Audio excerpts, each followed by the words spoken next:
एक बहेलिया पक्षियों को पकड़ता था और बाजार में उन्हें बेचता था। यही उसका काम है। बहेलिया या चिड़ी मार कुछ भी उसे कह सकते हैं। वो पक्षियों को तरह तरह की आवाज़ें निकालते हैं और उन्हें पकड़ते हैं।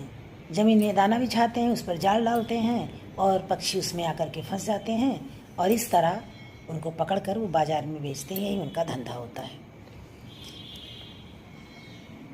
एक बार वो बहेलिया कुछ तीतर को पकड़कर बाजार में लेकर गया।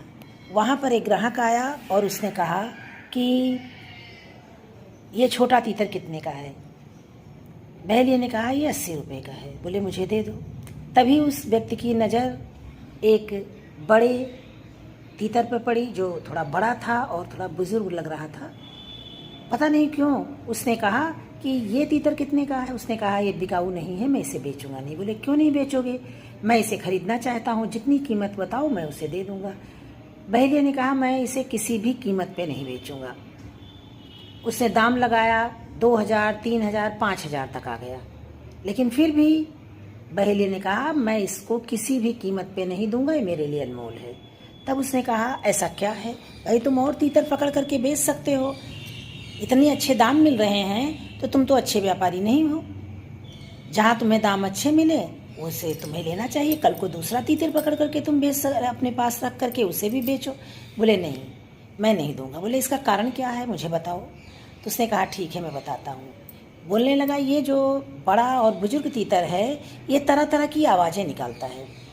तीतर को भी इकट्ठा करने के लिए मतलब तीतर की आवाज़ ऐसा निकालता है, वो अन्य पंछियों की भी आवाज़ निकालता है, जिससे आकर्षित होकर के सारे पक्षी आ जाते हैं और मैं उन्हें दाना डालता हूँ और उन्हें पकड़ लेता हूँ।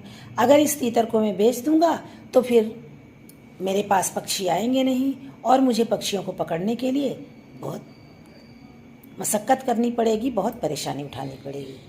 इसी तरह मनुष्य भी है।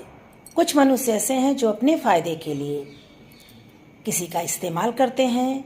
जब उनका काम निकल जाता है तो उन्हें दूध की मक्खी की तरह निकाल कर फेंक देते हैं।